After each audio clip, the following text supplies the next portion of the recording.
about that horrible, terrible, bad rumor that y'all broke up? Who did that? Your sister. Toni Braxton? Right, I don't believe they got married. I think that's a lie. The reason why I think it's a lie because StarTea not gonna do nothing without Slim being there or Slim knowing something about it. Toni Braxton finally broke her silence on all those wild Birdman and Cash Money rumors. Birdman's empire has always been wrapped in mystery and dark whispers, people talking about rituals and strange energy. But now it's Toni who's pulling the curtain back. Everyone used to think their love story was odd, like a fairy tale gone street.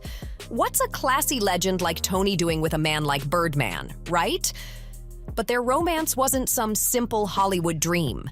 Behind the diamonds and private jets was a kind of power that felt dangerous. Toni didn't walk away because love faded. She walked because she saw what power looks like when it turns dark. Their secret marriage? Oh, it was real! The paperwork was done before the internet exploded with denials. 2 weeks later, everything fell apart. Toni hopped online, called it all cap, and started scrubbing her socials clean.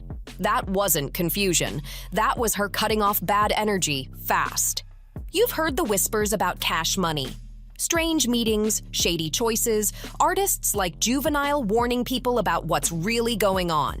Toni got a front row seat to that chaos and said, no more. She's fought real battles, lupus, surgeries, near-death scares, but this was a whole different fight. After she walked, Toni refocused on performing and protecting her peace. Meanwhile, Birdman started falling apart.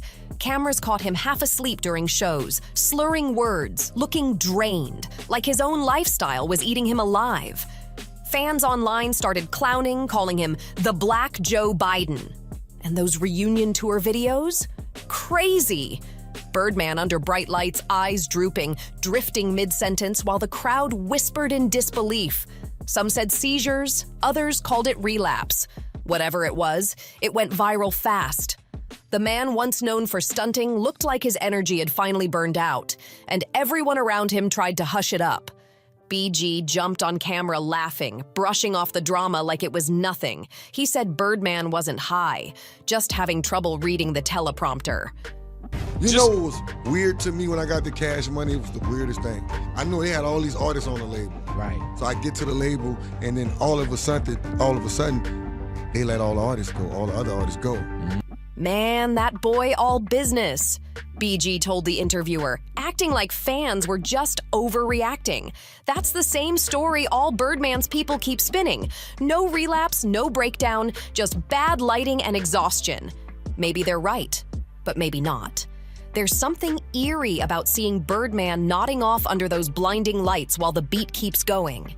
Especially when you remember how many artists tied to that empire have already fallen, voices gone silent, stars that never rose again. Toni didn't just leave a man. She escaped a machine that was eating itself alive. Birdman's name been linked to rituals for years, but people got it twisted. The real rituals inside Cash Money weren't about candles or symbols. They were about power, loyalty, and control. From the outside, Cash Money looked like a record label. On the inside, it moved like a secret brotherhood. Every artist had to prove obedience before rocking that famous logo. Think about it. The kiss on the lips, the daddy nickname, the matching tattoos. Those weren't random stunts. They were pledges of loyalty. Once you were in, you didn't just sign papers, you signed your freedom away. Birdman turned control into a performance. Every car lineup, every stack of cash flashed on camera, every chain tossed around like a trophy. It all meant something. Each gift was a message. This came from me. Don't forget who made you. Everyone had a role, and silence was part of the deal. Those who challenged it, like UNLV or Kilo G, just vanished from the spotlight. Some folks even whisper that Kilo's death wasn't coincidence, though nobody ever proved it. Things only started cracking when Lil Wayne finally pushed back, and suddenly that family image started crumbling fast. So yeah, people online hype up cash money rituals like it's some dark secret, but the truth hits harder. It wasn't magic, it was manipulation. The real sacrifices weren't blood. They were freedom, independence, and identity. Birdman didn't just build loyalty, he built belief, even when it was all an illusion. That's the world Toni walked into, a place where people froze the moment Birdman stepped in. For her, it wasn't romance. It was a warning. Around him, respect looked more like worship, and Toni wasn't built for that. She'd already fought too hard for her piece to let anyone play puppet master, so she did the only thing a real fighter can. She walked away. And just like that, Birdman's whole aura started crumbling. Their whirlwind marriage was the first crack in his empire. Even though they'd been public since 2016, they secretly tied the knot only last year. But that honeymoon was over before it began. 2 days after saying "I do," Toni filed for divorce, calling it irretrievably broken. She later withdrew it, sure, but when both wiped each other off social media in mid-2025, the message was loud and clear. It was done. Then came Birdman's meltdown online. He started throwing shade, calling Toni a gold digger, accusing her of pawning her ring and demanding $160 million payout.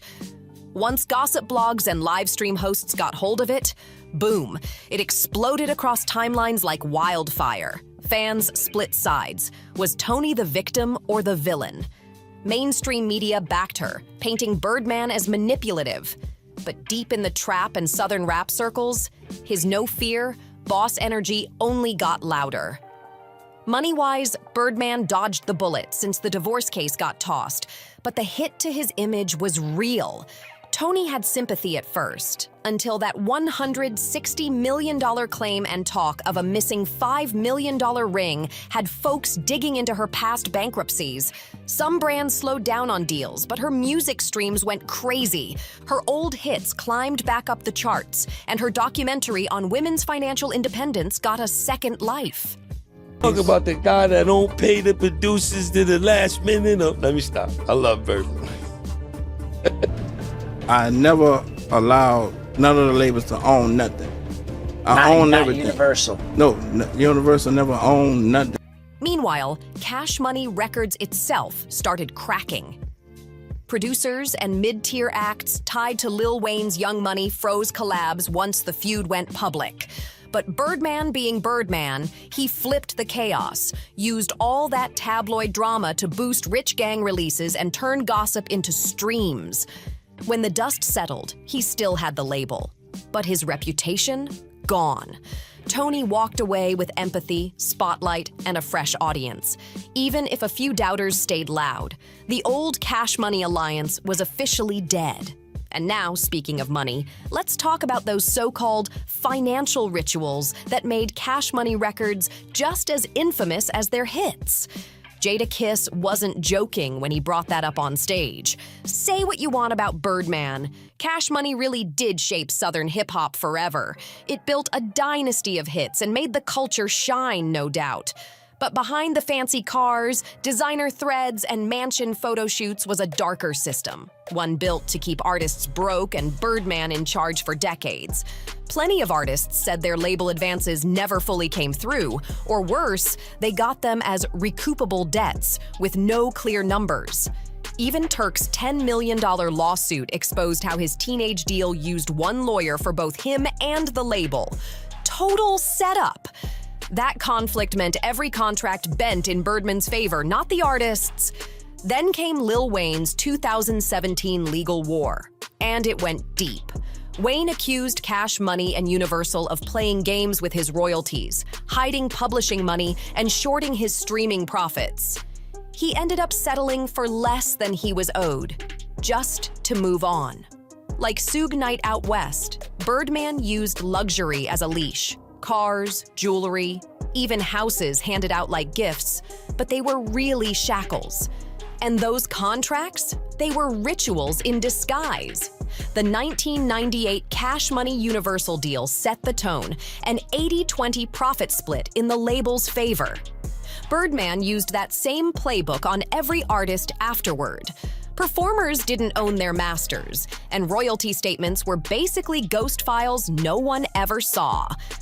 Wendy Day, who helped lock that original deal, said she never got her payout. Birdman's cold line, "Sue me when I have to pay you, then you'll get paid," became legendary in industry circles. Over time, Universal helped cover Cash Money's debts in exchange for more control, turning unpaid artist profits into corporate leverage. Insiders started calling it ghost royalties, cash that disappeared into the system while artists were left waiting. If you stayed loyal, you got Lambos, jewelry, and first-class treatment. But push back? Suddenly your checks went missing, your album got shelved, or you just vanished from the lineup. Still, the image stayed shiny. The helicopters, the private jets, the Stunna Island lifestyle, it was all part of the myth. By 2025, insiders were calling Cash Money a medieval label, where Birdman and Slim ruled like kings, while younger acts like Jax pledged lifelong loyalty for scraps of control.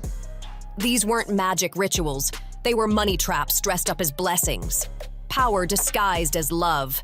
And when that truth started leaking, things inside Cash Money got heated. Some flexed loyalty online, some stayed quiet, but everyone had a move. Lil Wayne made it loud and clear during the Hot Boys reunion. Right in the middle of Birdman hyping up the crowd, Wayne and the crew just walked off. That silence said everything. That viral clip said it all. Weeks earlier, Lil Wayne had straight up cut Birdman off mid-intro at Lil Louisiana Fest 2025, right in the middle of Birdman's dedication to his late mom, Ms. Gladys. Fans knew exactly what that meant. All that forgiveness from their 2018 truce, gone. Old wounds reopened, old checks still unpaid, and Wayne made it clear he was done playing nice. Wayne was reclaiming his lane, and this time, nobody was stopping him. Juvenile handled it differently, keeping it smooth but firm. During the Cash Money Millionaire's 30th anniversary tour, he publicly called out Birdman's team for underpaying and sidelining Turk.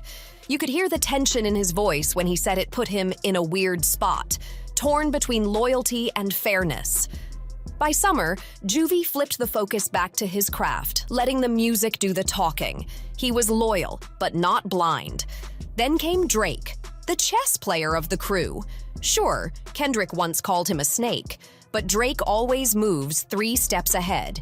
He didn't diss Birdman in public, but behind closed doors, he was making power plays. His 2025 lawsuit against Universal, Birdman's own distribution link, wasn't personal, it was business. Everyone could see Drake was breaking orbit, building his own empire, keeping ties with Cash Money only when it benefited him. Nicki Minaj, on the other hand, played her hand like a queen. Birdman bragged in interviews that Cash Money made over $2 billion off Wayne, Drake, and Nicki, claiming he paid them all handsomely. But Nicki stayed silent. Never confirmed, never denied. Her new releases dropped under her own imprint setups, not Birdman's, keeping her image clean while dodging the mess. Smart, real smart. By the end of 2025, Birdman's big 3 weren't really his anymore. Wayne was walking off stage mid-set, Juvenile was drawing his boundaries, Drake was rewriting the business playbook, and Nicki was quietly building her own empire. Loyalty had an expiration date, and every one of them was cashing in their freedom. Behind the cameras, whispers got louder, talk of lawsuits, new deals, and secret alliances. The Cash Money kingdom was cracking from the inside. By late 2025, the label's studios and tours had turned into straight-up battlegrounds, full of tension, leaks, and wild energy. Fans couldn't get enough. Every clip, every post, every stare-down turned into content. Birdman tried to keep his grip tight, deciding which artists dropped when, which features got cleared, even which songs made the final cut. But that control was slipping fast. Cash Money wasn't just losing power, it was losing fear. And once artists stop fearing you, the empire starts to fall, one headline at a time. If an artist stepped out of line at Cash Money, their whole album could vanish overnight. That's how tight Birdman ran it. Leaked clips showed Lil Wayne and Birdman going at it in the studio. Full-blown shouting matches over royalties, song choices, and creative control. It was heated, but Wayne wasn't backing down anymore. Meanwhile, Drake and Nicki Minaj played it smooth, keeping distance while staying productive. They recorded their verses separately, avoiding those Birdman-controlled sessions altogether. Smart move. It kept their momentum going while dodging the drama. The 2025 Cash Money Millionaires' 30th anniversary tour turned out just as chaotic.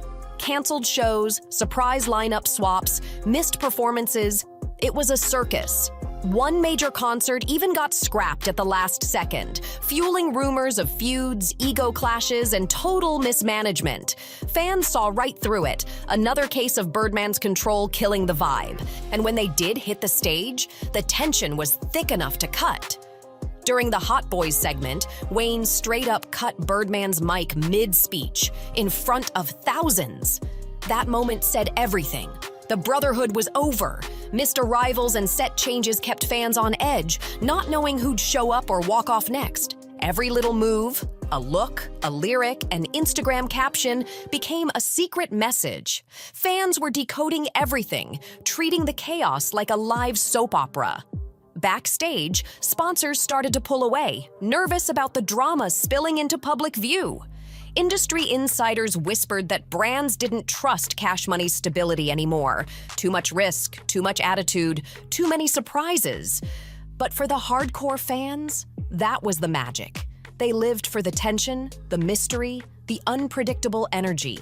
Every studio leak, every shady tweet, every canceled gig made it feel like hip-hop's biggest reality show.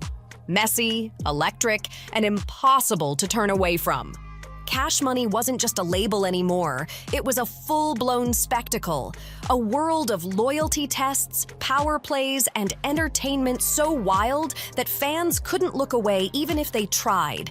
If you're loving this breakdown and want more deep dives into the wildest sides of hip-hop's biggest names, make sure to like, share, and subscribe to StarTea channel. You won't want to miss what's coming next.